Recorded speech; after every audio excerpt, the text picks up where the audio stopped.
Welcome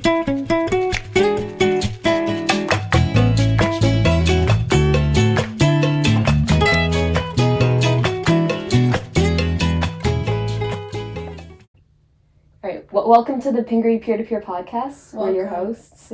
I'm Zoe, Form 1. I'm Sophia. 3, sorry.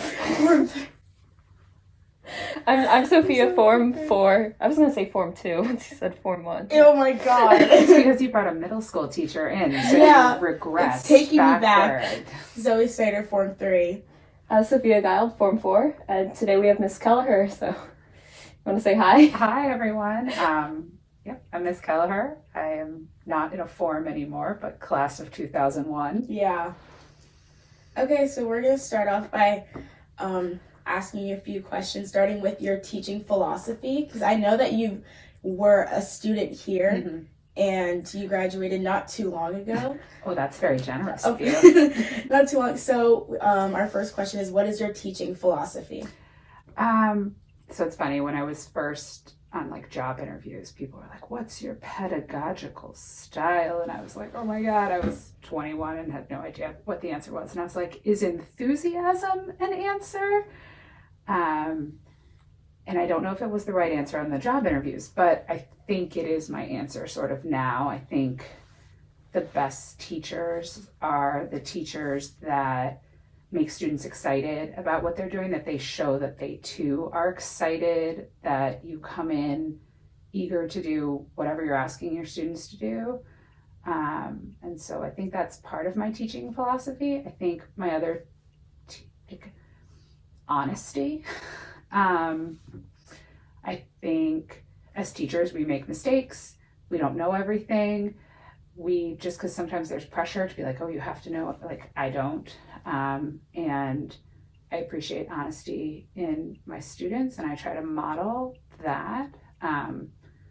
So I think like those are really, those have nothing to do necessarily with Latin per se, but I think it's sort of the classroom I try to run, and probably modeled on the classrooms that I had here that I felt like were the most impactful.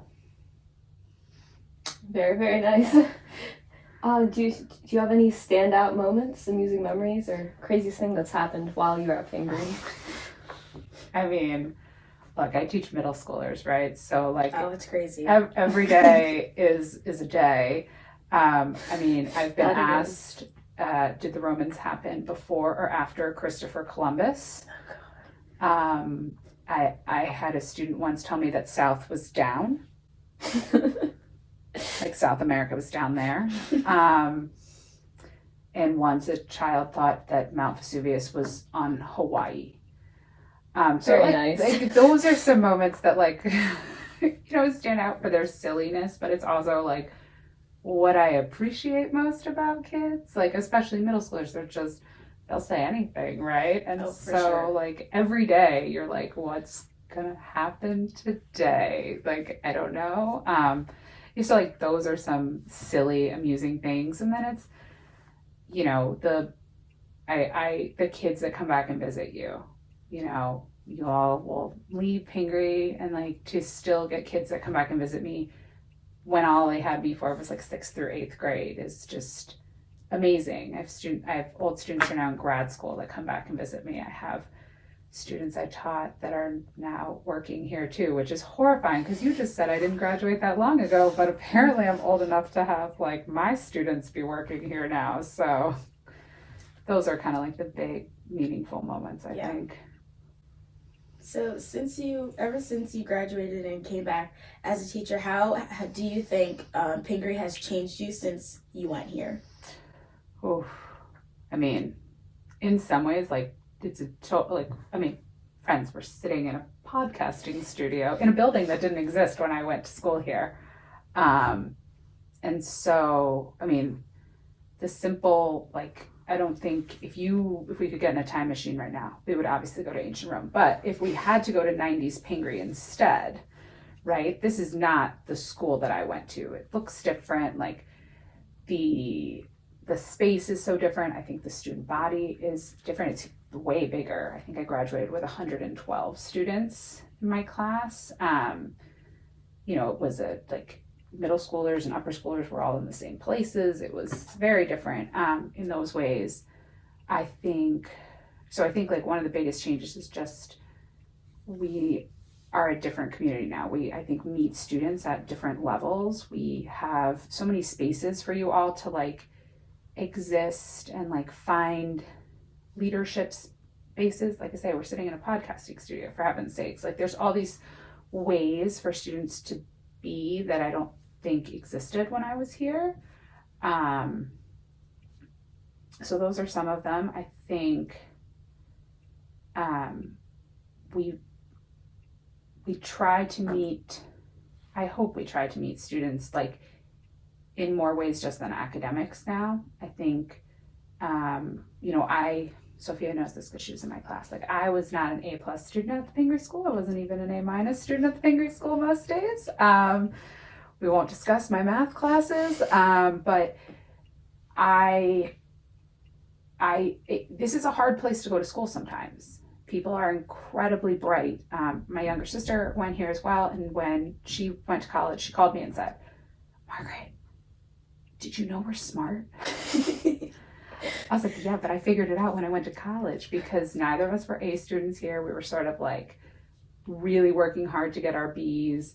And I think, I'm sure that is still true for a lot of students. I think this is still a really hard place to go to be a student sometimes. But I also think that there are more ways to be than just an academic student now. I think there's a lot more opportunities. There's ways to get involved in things that aren't strictly academic. There's, peer-to-peer, there's so many more arts options. There's so many more spaces, I think. And I would hope that gives students the sense that like, you are not here just to be an academic, It was like, you could be an academic or you could be an athlete, I think how a lot of us felt, and like, maybe A, everybody is more than that, and B, like there are more spaces for people to shine. No, yeah, I think that's definitely true. I mean, Yeah, I just for think sure. outside of just academics, I think we all get involved in lots of stuff, whether it be sports or arts and extracurriculars. Yeah, so that's nice to know. I have kind of a follow-up. Yeah. Do you think the culture at Pingry is different now? Amongst the student body? Yeah. Yes. I mean, look, when I went to school here, most people looked like me, right? We did not have the level of diversity. And I mean that racially, ethnically, socioeconomically, like everything I look at, it looks different.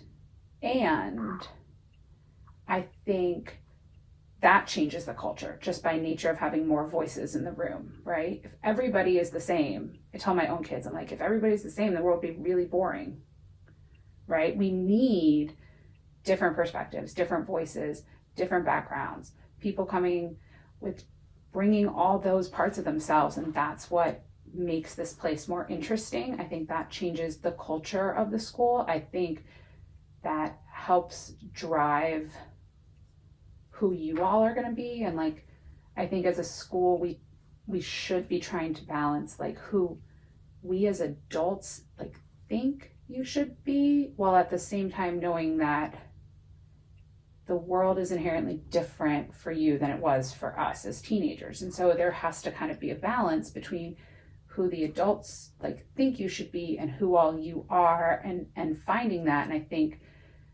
by having a more diverse culture in this school, that helps drive it. Does that make sense? No, yeah. That makes sense. Yeah. So moving on to our next question, going a little bit outside of teaching, if you could do something outside of teaching, what would it be? Oh, a lot of things. I would, sometimes I'm like, gosh, I should have gone to culinary school. I want to be on Top Chef, like, please, a lot. Like, I watch a lot of, like, cooking competition shows, and I love to cook.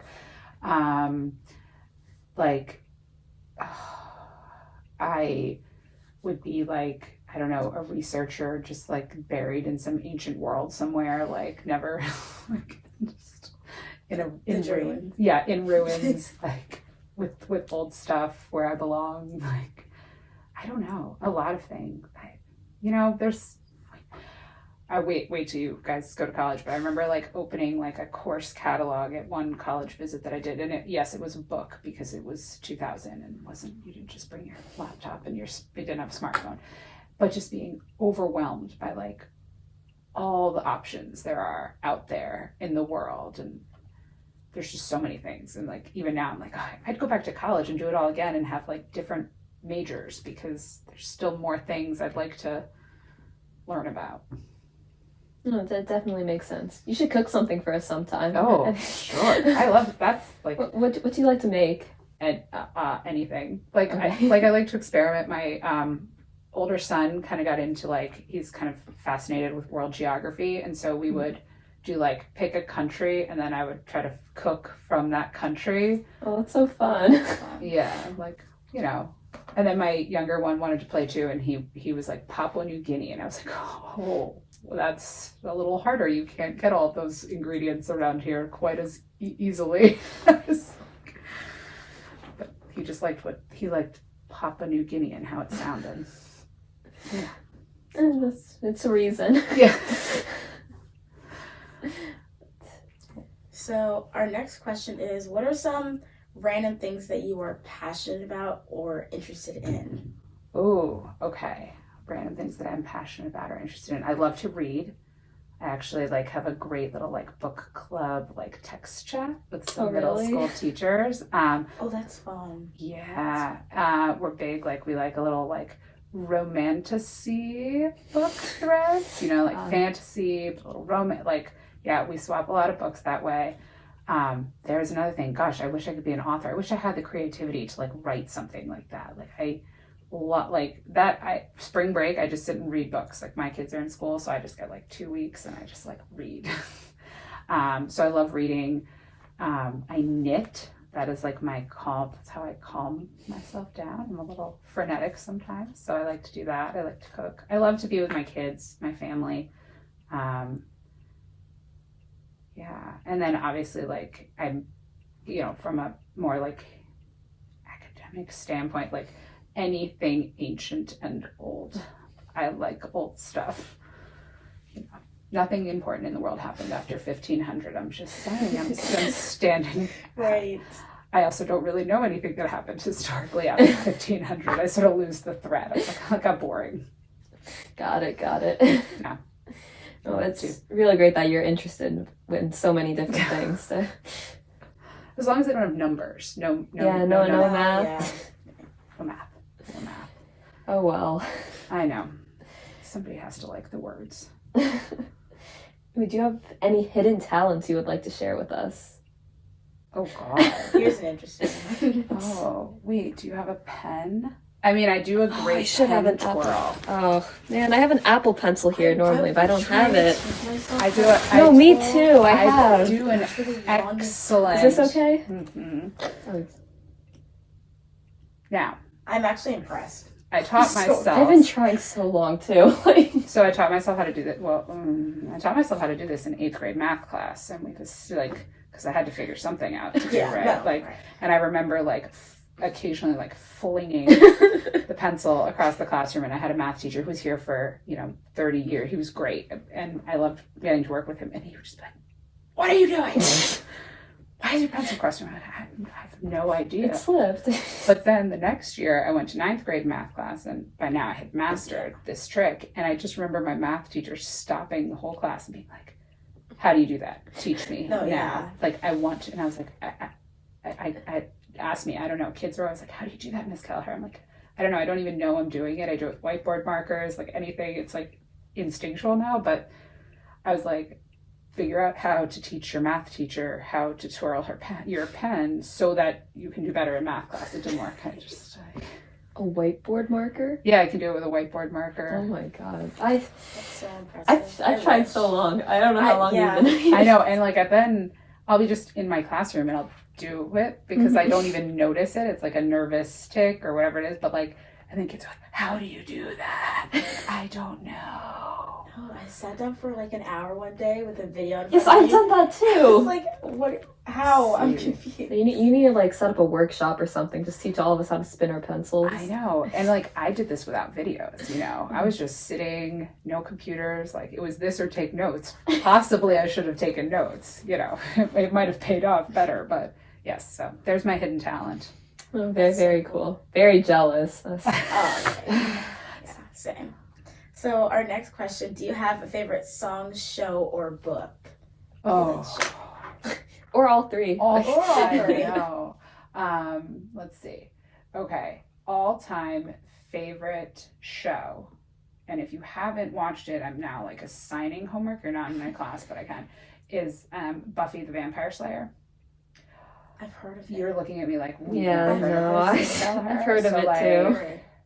Amazing. Like, I think it started in like 96, 97. I was in middle school. Like, she was in high school. I remember watching that like every Tuesday night. Back when like you had to actually watch it on TV, you know. But it was like my all-time favorite, and I do like a full like rewatch of it every few years, and some of it obviously is terribly dated nowadays, but there's parts of it that are still excellent. And I even read a book by an author that I love who writes a classicist, and she was saying how Buffy the Vampire Slayer is just the modern version of like the Amazons from Greek myth, and I was like, oh my gosh, yes, it's the best day ever. So all-time favorite show, moving it to Buffy. Books. Oh, books are so hard.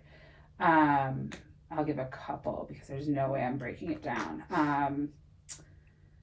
The Time Traveler's Wife. They've made both a horrible movie and a really bad show of it. Still love that book. I read it in college. Probably one of my favorites. The Song of Achilles, if people have read that. That one goes around on like Book Talk and Bookstagram and all those things. It's a good one. I love this like trend in literature now that's like rewriting all the myths, but particularly rewriting the female stories that were missing from the myths. 1,000 Ships, I made my seniors read part of that, which is a retelling of the Trojan War with all the women's voices instead of all the men, because we never hear them. And then like some really great like junky books, like where my little book group of teachers were obsessed with anything by Sarah Moss.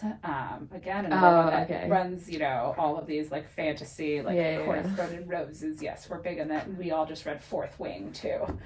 So we're deep into if it has a fantasy aspect to it, I've always loved it. Like I read Lord of the Rings when I was a kid. It's still one of my favorite classes I took in college was reading Lord of the Rings and reading all of his influences. So we read like Beowulf and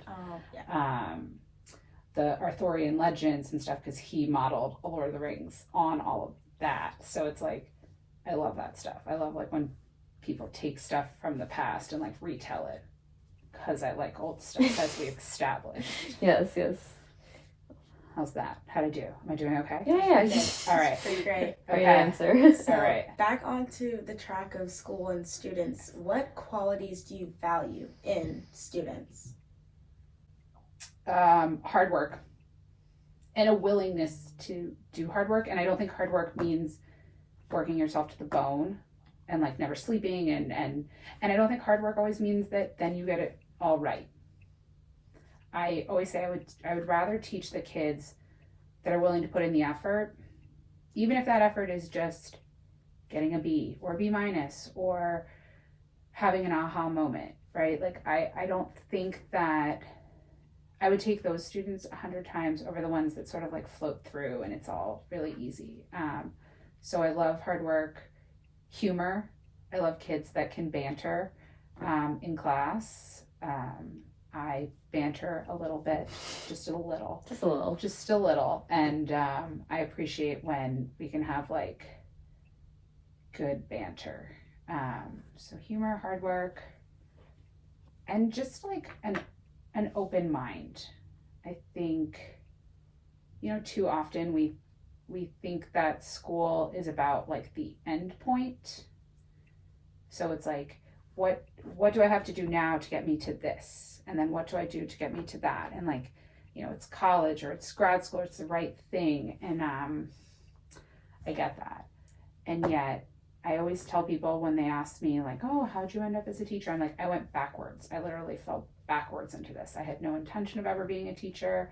It was not like my life's plan. I was going to be a lawyer like everyone else in my family. And like, that was sort of my end point. And I was just like ticking off. And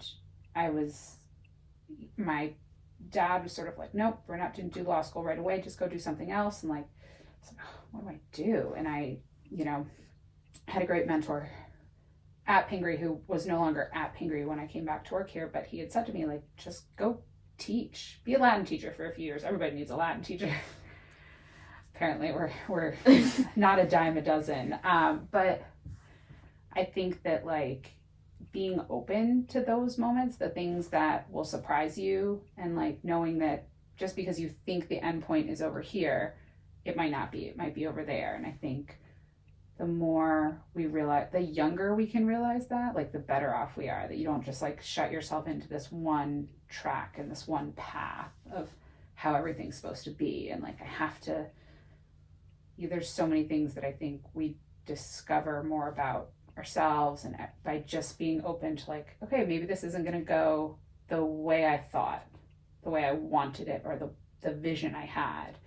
So I like students that are kind of a little willing to accept that piece of it. I remember when I was in middle school, you had some interesting classes with the people in my grade, because I never had you as my teacher, right. But everybody who had you as their teacher, they're like, oh my god, Miss Kelleher's class is so fun. There were a lot of Miss Kelleher is so funny, yeah, every day. I'm like, I feel like there's so much banter going back and forth. Right. It's just like a good. And I think it's like a secret fun sometimes, because I'm also like because then they're like, oh, Miss Kelleher. I know, like, and I'm not to be messed with. Like, I'm the first one that's gonna dress code you. Like, I'm the first one that's gonna be like, go get a late pass. Like, these are the rules. You have to follow the rules. I would say my dad was a judge. Like, look, I don't know what you wanted from me. Like, I grew up in a rules-based household. Yeah. Like, but I'm always like, but once you know what my rules, like, it's like, I'm funny and I can be fun. But yeah, I think it's like some kids will say like, everybody in my advisory says you're so scary. I'm like, good, let's keep it that way. Like let them think I'm scary. So for our last question, what piece of advice would you give to Pingry students? Whether that's them going off to college or just starting high school, in high school already. I mean, breathe. Just relax. It's scary, it's hard, and yet things work out. And I know that sounds really trite, and that sounds like, oh, I can say that because I'm older and it did work out. But I think, like I say, my life is not the life I thought it would be when I was your age. This wasn't the path I imagined for myself, and yet I'm so grateful for the journey that I went on. And part of that is just relaxing a little and letting it go a little. And it's really hard. I'm a control freak, and like, it's hard to let go of that stuff sometimes. Like, I want to be in control and I want to know what's happening, and I like structure around things, but yet you could miss so many opportunities when you're not open to them. I only took Latin because it was a mandatory class when I was in middle school at Pingry, and I was like, oh, I can't believe I have to take this other class. I have to take Spanish and Latin? What the heck? And like, there it was. And I played field hockey when I was here, and I only did that because I had to pick a sport in middle school, and my Spanish teacher was the field hockey coach. Like, come play. And I was like, I don't even know what field hockey is, right? But like, it's funny, the things that will impact you maybe more than you realize, because you take a chance, because you breathe a little bit, because you don't need it to be exactly perfect all the time. So I think that's my best advice. And I say that knowing it's also really challenging to do that in this school sometimes. Like, it's really hard because there is a lot of pressure, and there's a lot of high performing kids, and adults set really high expectations. But being open sometimes and being willing to take the road that you don't expect can really pay off in the long run. Yeah. Thank you so much. Oh, you're welcome. I think a lot of us might need to relax a little bit, but just a little bit, especially right now. Yeah. It's like that part of the year. It's that time of the year.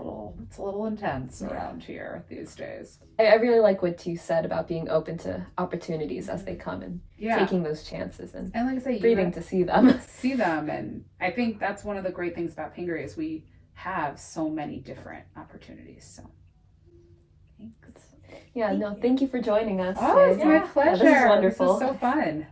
All right. We loved having you, so tuning out.